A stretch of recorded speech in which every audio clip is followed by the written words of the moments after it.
right, everyone. Thank you for joining me for another episode of Amir's Anecdotes. Today, I've got a really cool guest coming to me from Wisconsin, Richard Walsh, CEO and author. Richard, why don't you go ahead and introduce yourself? Well, thanks, Amir, man. Great to be here. Thanks for having me on, first of all. Secondly, Richard Walsh, been an entrepreneur for about 35 years. I've had a lot of great things and a lot of bad things, right? A lot of failures, a lot of successes. My first 20 years in business, I was a custom water feature builder. So waterfalls, ponds, streams, incorporated steel sculpture into that, became an internationally recognized steel sculptor. So I'm doing world-class exhibits and I'm building all this great stuff. And it was awesome, making a lot of money, doing a lot of good things, staying out front, awards, all that stuff. And then 08, 09 comes along. At that time, I had a wife and 6 children, 4 years and younger. Wow. The economy started to restrict, right? If we all remember, if you guys were around then. That's not that long ago. Hope you're around. But all of a sudden, I'm like, wow, like November 5th of 2008, the day after the election, I lost $500,000 in that day. Holy cow. Everyone canceling contracts like we're out. Everyone was like terrified. If you remember, Wow. No one was spending money. And certainly weren't going to spend it on a water feature. Okay. Sure. Yeah, right. And that's the optional thing. Right. And I did high-end stuff. So these weren't little things, you know. So I hung up the phone at the end of that day, Amir, and I'm like, I think it's over. Yeah. You know, and I'm looking at my office manager like, I don't know what we're going to do. So we limped along through part of 09, and it was hard. It was like, man, I'm just trying to keep going. I'm like, I don't think so. And I honestly woke up one day and I had this epiphany. And I'm thinking about these 6 little kids, right? And they just love when I come home, you know, they crawl, they run at you, jump on you. My son once was chasing my truck out the driveway crying. He knows I'm leaving and stuff. I'm looking at him in the rearview mirror, but now I got to go do my business.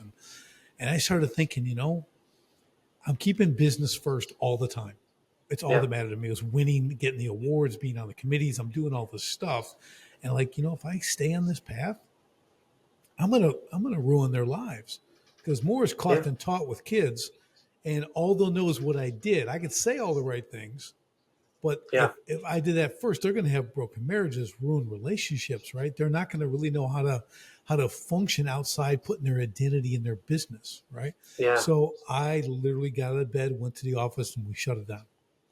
Really? I said, we're done. Yeah, I said, we're done. I'm not doing this anymore. Went to my construction yard, got my guys, and they said, we're wrapping it up this week. We're done. Everyone's like, what? They've been with me 10 years, but we're like family, right? And I'm just like, I'm not going to do this.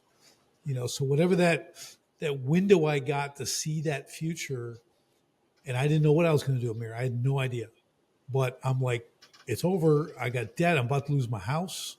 Okay, so I'm losing my house, losing my business. Got to relocate now, right? So that was the next thing. I didn't know what I was going to do, but I did know I was not going to do what I had done for 20 years. And I'll tell you, it's been 15 years now. I haven't built another water feature and I haven't touched a welder. I haven't built a sculpture. Wow. Just all or nothing. I'm like, and I didn't know what I was going to do. I'm like, I'm not going to do that because I was so caught up in my business is who I was. No kidding. And identity in your business is bad. We can talk a lot about that. There's a lot of reasons why. So let's back up for a second. So Richard, how old are you now? I am 59. 59. Wow, you're going to be 60 next year. Yes, thank you for the reminder. You're very welcome. In case you didn't know, I don't know if you were aware. And so, 15 years, you've been doing now your new coaching business, right? Mm-hmm. And prior to that, for 20 years, you were doing water sculptures and water fixtures. And so that's 35 years, right? So that gets you to around like your mid-20s, give or take. Is that right? Yeah, early on. So I started, early 20s. Like I came out of the Corps in 87, so 88 and 89. Yeah, 20. Oh, right. You were a Marine before that, right? Thank you for your service. Yeah, you bet. Yeah, so how was the Marine Corps? It was good. My son's in the Marine Corps now. See that? Wow, look at that. How that works out. Yeah. He's doing awesome. So, but it's good. But yeah, it was after that. So I'll fill in because there's 2 more businesses in there too, besides the coaching. So after we relocated, moved to Wisconsin from Chicago, moved to Wisconsin, started doing that whole thing. I didn't know what I wanted to do. I'm kind of lost, but I was going to do that. So I love fitness training. I love to train people. I do a lot of that stuff. So I went to Anytime Fitness, became a fitness trainer. They really didn't have a program there. I built that. and ended up becoming trainer of the year for Anytime Fitness. No I'm kidding. like, oh, well, I'm an entrepreneur. So you know what that means? I got Yeah. to open a gym. So I went and opened a gym. I started the gym, boot camp style training. So I did all that. That was really great. Did that for a bunch of years. And then I started the contracting business doing roofing, siding, windows because I was kind of familiar with that stuff. So scaled that too. That was going great. And that's when I wrote the book, my best-selling book, and then built the academies and the coaching programs around that. And that brings us Got up it. to where we are today. So it was kind Wow. of fun doing those couple other businesses. But the thing with that, Amir, was I was really trying to, in the new businesses, I didn't want them to own me, Sure. right? Right. I You wanted scaled them them. so different, it sounds like. Yeah, I really had other people doing the work. Yep. This was a thing to me now. Right. It was Right. an income generator. It's like, hey, it's a business. I'm going to put other people doing the work. I'm going to build systems and processes, and I'm going to make this work. It's not going to be all about me. Sure. The other one, I was the artist. I was out front. I was doing all the cool stuff. I had people working for me, but it still really depended on me. So Interesting. I kind of perfected that path, and that's why I started coaching people, because they started asking me how I did it, and I showed Yeah. them the difference, right? And I started taking them through that. So, yeah, so it was really, it was a struggle from that collapse, obviously, right? Because when I say lost everything, I mean everything. Sure. There was So nothing left.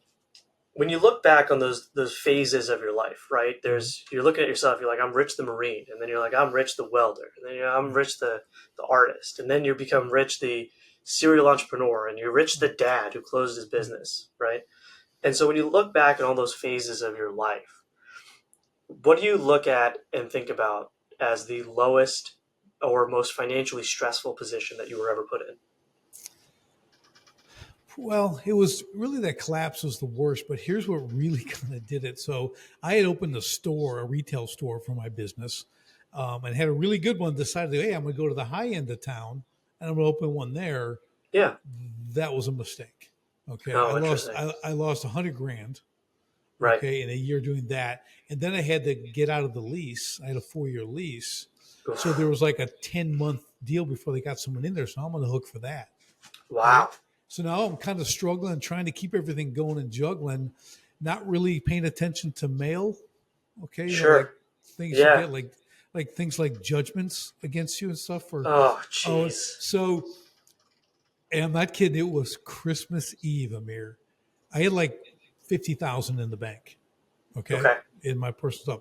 I had three, they cleaned every account I had out. This judgment Wow. against, we went to zero. What was the judgment for?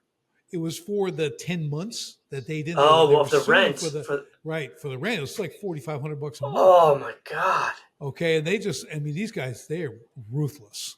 And they took everything. Everything, swept every account, took all my money. Wow. And then on top of that, because of the recession, there was nothing. Right, I got like, what am I going to do? So this is 2008, because we talked about a little this in the pre-show. Yep. So Mm-hmm. this happened to you in November of 2008. Is that right? Right. Yep. Wow. Yeah. So So it we're was in the kind middle of of a recession. yeah, that was kind of a low point, I think.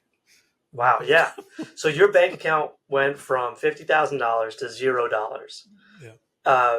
When you look at your revenue for 2008 for that year, how much was that?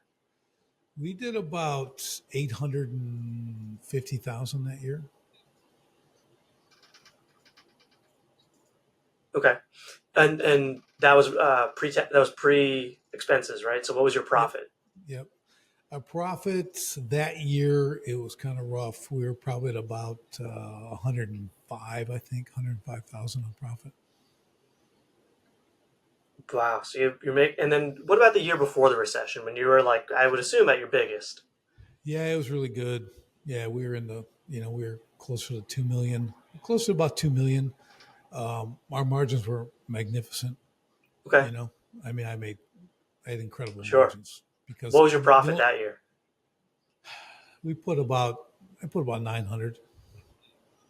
Put about 900. Wow, great. So 2007, you have a $2 million business. You're taking home to your family, your 6 kids, 900 grand.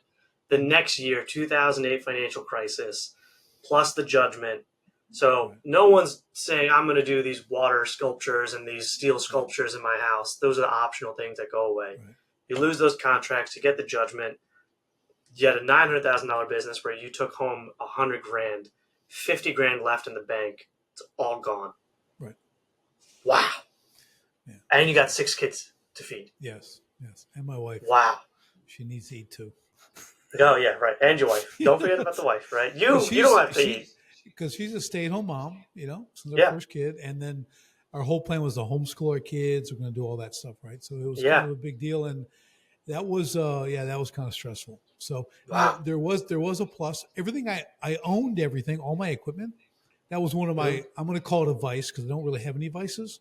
I'm not a Sure. gambler. I'm not a smoker. Not a drinker. I don't do this, but I like Wow. equipment.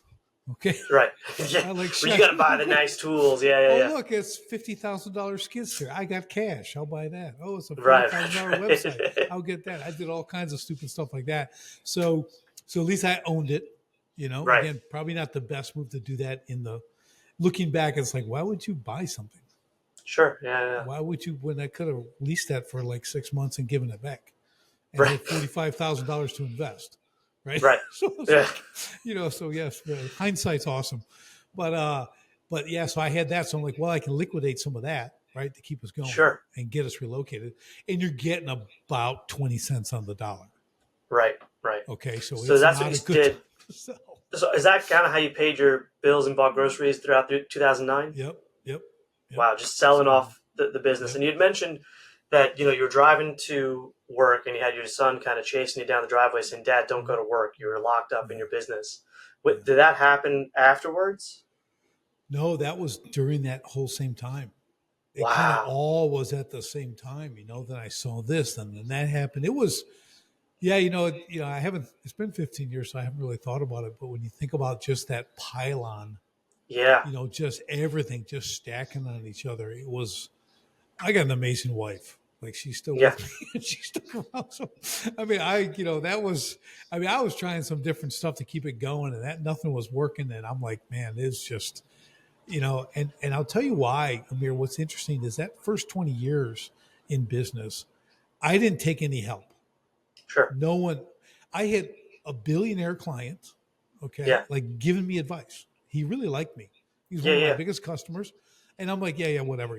What do you know? You don't build water features. He just owns like professional sports teams and he owns manufacturing plants. But what does he know, right? That's the level of stupid that I operated at.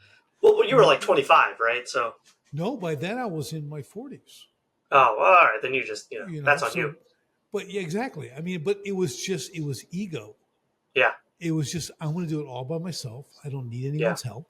Like Yeah. I'm good. Yeah, it took twice as long. It was twice as hard, but I'm air quoting successful, right? Sure. I had the money, I had the awards, I had all this stuff. No one could do what I do and all that stuff. But the reality was if I would have just listened to a couple of people, with great intentions, great advice. Everything they told me was right. Yeah. Okay. If only, right? We get to say that. Yeah. Listen, it's like, and it's just, you look back and that's why I help businesses now. Right. That's why I help them because I'm like, don't do that. I tell my kids, be who I am, not who I was. Yeah. Okay. Like don't do anything. So, if I see anyone going that way, I try to help them. So I want to drill into that time period, which I know it's not a good time for you, but that's kind of the highlight here, right? Is what did you do at that turning point? How did you like kind of get out of that situation? Obviously, you sold your equipment and you decided, you wanted to be more of a family man and not be so tied into the business because your whole sense of identity. Was there a way that you think about yourself, whether as a function of ego or anything else, that prevented you from reaching out for help? Yeah, I really think, Amir, it was an ego thing. I didn't want to me, that help was weakness. Sure. Okay. In my mind, it was like, well, that just means I don't know what I'm doing. And theoretically, I've been doing this for 20 years. Sure. I built this from nothing with a wheelbarrow and a shovel. I started with a wheelbarrow and a shovel, and I built all this, and I have trucks and people and a war and all this stuff, But I wouldn't. That's like admitting, like, and it's weird when you like admitting you don't know something. You wouldn't think that's a big deal. Sure. Like who knows everything, but at the same time, to me, that was almost like a failure. Like if I don't know something about my business, I'm a failure. That's really what I was thinking. Like I can't admit there's weakness. That's weakness. You just got to Yeah. figure it out. Yeah. You got to Yeah. figure it out. And in Yeah. entrepreneurship, Yeah. we do a lot of figuring out, right? That's part of the drill. But at the same time, like now I'm like, man, and we didn't have coaches back then either. You couldn't just go find a business coach like you can today. There's a million of them today. But back Sure. then they just weren't there. So it wasn't like I was looking for I'll get a business coach. I'll get someone to help me, even though I had these great clients who were trying to help me just from a mentor standpoint, right? Just give me some good advice. So I think for me, it was really not showing weakness. I mean, I have a family. I gotta do it all. So it was really looking inside, not looking inside, just depending on myself. I kind of was always that way, even growing up. I was very independent, doing my own thing. And when you're young too, like if I go back to the beginning of the businesses, you and I have teenagers now and some of the Marines, they definitely think they know everything. Okay. So I look like, yeah, okay. Yeah. You're all 18 now. You're all 17. Yeah. You know everything. I did too. And look what I did. Okay. So it's kind of like, I like my viewpoint now. I can look back and kind of share that wisdom. But it was really difficult, Amir, because you've got all this on top of you. Then you're trying not to look back like, how did I get here? That wasn't my thought process. When you're in it, you're not thinking how you got here. You're thinking, what's next? What's tomorrow? I'm an incredibly optimistic person, like to the annoyance of my wife. Like everything's going to be fine, no matter what. Even then, everything will be fine. So when we relocated, we get to this place. I'm like, I understood what I didn't want, which is a really good starting point, but I still didn't know what I did want. So I just kind of figure it out. And I didn't create a real game plan in the beginning because I didn't know. And then once I did and just started doing something, so a big thing I encourage people on from that is that imperfect action. Do something. Make forward progress. You can't sit and wallow in it. That's one thing I don't do. I don't sit, oh man, I ruined everything. I'm like, no, I ruined everything, but it's time to fix it. So I just had to get after it. The part of the, reaching out for help as weakness is an interesting take, because the take I think a lot of people have. And yet one of the founding fathers of this country, right, George Washington, his whole thing about creating his presidential cabinet was that we need other people, right? That's why people have advisors and cabinets. And one of the things that I talk to people about in my lens as a financial advisor is creating your board of directors, right? So whether you have me in the financial advisor capacity or anyone else, right, who's qualified and capable, and you can have marketing consultants and financial consultants and coaches and all these other things. Every president has a team of advisors, right? And even like a dictator or a sultan is going to say like, that's beneath me. I have a guy for that. And you tried to take it all on your own and looked at the help as weakness as opposed to like this bolstering ability to make you better. And I talk about that a lot as a function of just being a human being, right? Like we can't fight woolly mammoths. We only can survive as a species because we rely on other people to help us.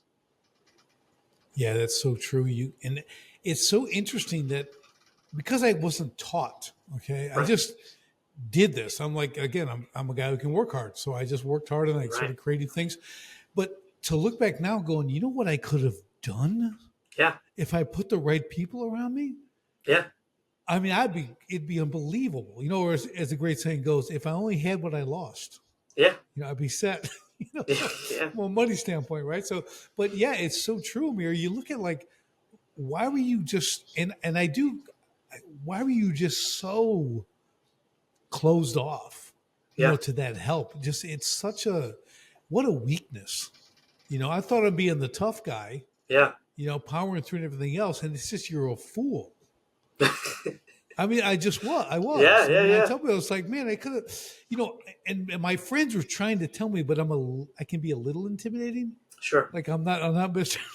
Sure. So they kind of like would gently say, so, okay, easy. Okay. Either I take it or I don't take it. I'm always like, nah, I got it. And again, just those people, forget a paid coach or anything like that. Just friends who are more successful than I was a lot more in some cases. and I'm not listening. I mean, I don't know how that can even be. I look back like, how could you be that thick?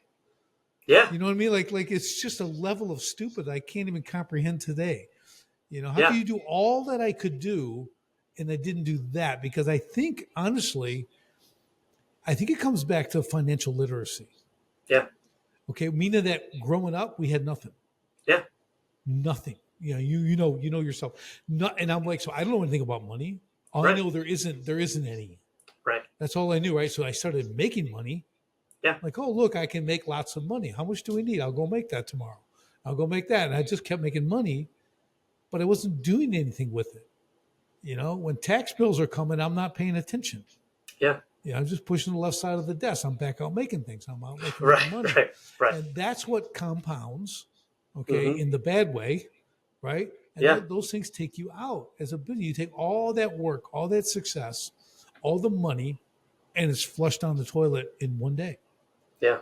It's just unbelievable, you know? It's just, Yeah. it's hard for me to comprehend. I'm glad I'm way past it now Yeah. and fixed it, but wow, it's unbelievable. Yeah. Wow. Yeah. I mean, listen, I guess that's the message, right? For the listener, for the self-made man, for the entrepreneur. It's not really accurate, right? You would be better off with the help and the wisdom of those around you and having good people in your corner, because you can't be good at everything. Yeah, it's time compression. Yeah. What I do for people now, I take 10 years and I put it into one. Yeah. Wouldn't you like that? I would have Yeah. liked that. I couldn't think of, you know, so Yeah. just I see like, and I can see your mistakes a mile away because I've already been there. I'm the outside eyes, Yeah. just like you. You can look at people and think, you know, what I know what you're talking about. No, you know, like you were telling me, they think they're unique. No one's unique. Yeah. Everyone's been through all this or worse than we have. I mean, I Yeah. went through a lot, but there's people who been through a lot worse and came back, right? Yeah. But you just eventually you got to get to the point where you ask for the help Yeah. and you Yeah. start somewhere. You have to start somewhere. Yeah, absolutely. And there, even in your case, right, where there were attorneys that could have helped you fight the judgment. There are accountants that could have helped you with a tax payment plan, right? There's all sorts of things that you could have done, and obviously that hindsight's 2020. But outside of that, now you lost everything, and now you head into 2009 where you're selling your equipment to make ends meet. What is the thing that you did, other than obviously reaching out for help, that helped you get to where you are today? Let's give somebody who's listening to this and resonating with you a little bit of hope. You know? So yeah, I started working, right? I'd say the first thing was start working, generate something, Sure. right? Because if you sit there and nothing, waiting for the ideal opportunity to come along, that's never going to happen. Yep. You're going to have to make that happen. So you start the process. Like I said, I just started being a trainer. Yep. That turned into opening the gym. And now I opened a 3,000 square foot box, like an Yep. empty room, design program, started training people. Literally, it was empty. Yeah. You're going to do all body weight. Like I just made stuff up. Seriously, there's no weights. Everyone's like, well, all they knew was it's going to be painful. Okay, Yep. when they came in, you know. Then when I got a little bigger, we had pull-up bars and some mats and nicer That's floors crazy. and carpet, and we just kept. And I built like a belt system for bodyweight training, and you go through these progressions, you know, in phases, and you graduate. And Yeah. it was really cool, right? So, but I just got creative, built that up. That was great. Started doing that. Started making money again. Okay, understand how I'm going to build a business so I can maintain my own liberty, if you will, right? I Yeah. can come and go as I please. Same thing with the next business because I wanted to make more. So that was a great income generator. I wasn't going to do roofing, but I was going to sell roofing. I was going to have my subcontractors do it, and I built a business that way. So I found ways to be able to start things that had low barriers to entry, right? Because Yeah. entrepreneurship is great, but a lot of things have too high of a barrier to entry. You need a Now- lot of money to get started. Did you, in the process of starting that gym, did you then start employing accountants and financial advisors and attorneys and assistants and all that stuff to help you in that gym business? Yes. Yeah. So the biggest thing was accounting was the biggest thing. Yeah. I need like someone really to handle the books. Like, what does this look like? Yeah. You know, because I just obviously I'm no good at that. You know, that realization had finally come. Okay, so good. that was the big one. That was really the big one. Would I do that? And then you learn also there's accounting, Mm-hmm. then there's tax strategy, Yep. Then there's investment, right? There's a lot Yep. of layers to your money. Yes. There's a lot of layers, and you got to like, it's like anything else. Anything it's Parkinson's law, right? Anything you Yep. don't pay attention to will go away. Yep. If you don't have a place for your money, a predetermined place, it Yep. will evaporate. Yeah. I'm a financial advisor. I talk to people about that literally every day. And, I talk about, an accountant's job typically is to look at last year and basically file what already happened. So they're looking in the past. And They're then compliance. Yeah, right. Yeah. They're about Basically. compliance. Yeah, right. Compliance with the current tax code. And a financial advisor's and a tax planner's job is to look forward into 30 years in the future. And it's a totally different way of thinking. So it's very rare that you can find a professional that's good at both of those things because the brain has to work a little different. Right. Yeah, totally. It's near, you can find a company that has Yep. all of it, but it's not one person. Yeah. You have, here's my tax strategist, here's my accounting, here's my bookkeeper, right? Yep. You have bookkeeper and accountant. Those are two different people. Totally. Yeah. Right. So like it's layers. Oh, like yeah. Money, I don't want to call it complicated, but but it is. It's complicated. There's a lot to it, right? There's a lot of layers to this to make it really work. I want to generate passive income. I want to acquire income producing assets. Mm-hmm. I want to do that. Now I teach about that. Like there's all this stuff. Yeah. Making money is the easy part. Yeah. It's the easiest thing to do in business is make money. Everything else is hard. That's right. Keeping that money, protecting that money, it's a whole science of itself. Yeah. Right. And if you can go into business with that as the top, one of the top three priorities, Yep. has to be the top three. I don't care if it's number 2 or number 3 or number 1. It has to be prioritized because that's the lifeblood. That's Absolutely. the fuel for the economic engine, both for your family and your business. I couldn't agree with you more. And I'm glad that you learned that lesson, right? Yeah. Earlier in life than probably someone listening to this. Maybe. But so ultimately the summary of the arc of you is really that the refusal to seek help and to go it alone was part and parcel in creating that detriment and that downfall of your very successful business. And the way that you came out of that was by starting new businesses, sure, but doing it so differently and relying on the help of others. And throughout the show, time and time and time again, the solution for most people is to rely on other people. Yeah. Well, it's important because you need experts. Yeah. I'm a business coach. You know why they hire me? Because I'm an expert. Right. I can see things they can't. Right. It's the same. None of us are immune from that. That's right. None of us. The top athletes have multiple coaches. Absolutely. They're the best in the world. It's not that they don't know how to play the game. That's right. Right? They're being coached or getting that extra little bit out of you.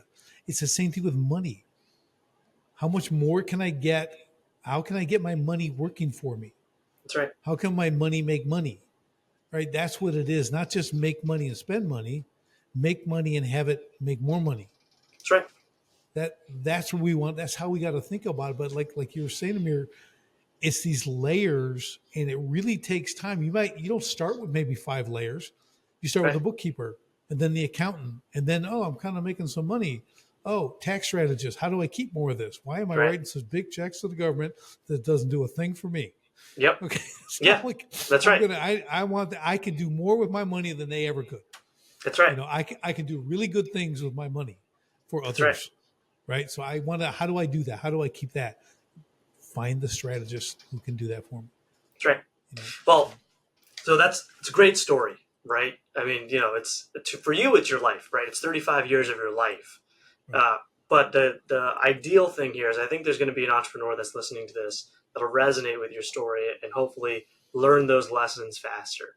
So, Richard, I really appreciate you coming on today and sharing that story. Is there anything else that you want to add before we close it out? And also, I definitely want you to plug if somebody wants to reach out to you, how do they do so? Yeah, absolutely. Yeah, I think we hit it in the show. I really pay attention to your money. I think with what this show's about, it's got to be a focus. Yeah. And I'm trying to put all the weight on that I can. Yeah. Because money didn't matter to me. It was about doing the next great thing. Okay. So all I was about the next great thing, I didn't care about the money. Even though I got to make lots of it, I didn't care about it. And anything you don't pay attention to, like don't pay attention to your wife, see what happens. Sure. Don't pay attention to your friends, see where they go, right? It all goes away. Yeah. So you got to pay attention to this stuff. It's really, really important because it's what enables you to do great things for others, for your family, for yourself, for your business, people in your business, right? Yeah. That money it's not an obsession. It's a tool. Yeah. It's an incredible, but you take care of your gear takes care of you. That's right. Your money's gear, right? It's the stuff That's that's right. going to get you through. So That's right. yeah, I think we'll leave them with that. That's great. That's great. And if somebody wants to have a deeper dive with you, how do they do that? Sharpenthespiritcoaching.com. That's great. What a name. Thank you. We are honing entrepreneurial warriors on the battlefield of business. That's what we're doing. I like that. I like that a lot. Richard, thank you so much for sharing your story. And tune in next time for the next episode of Amir's Anecdotes.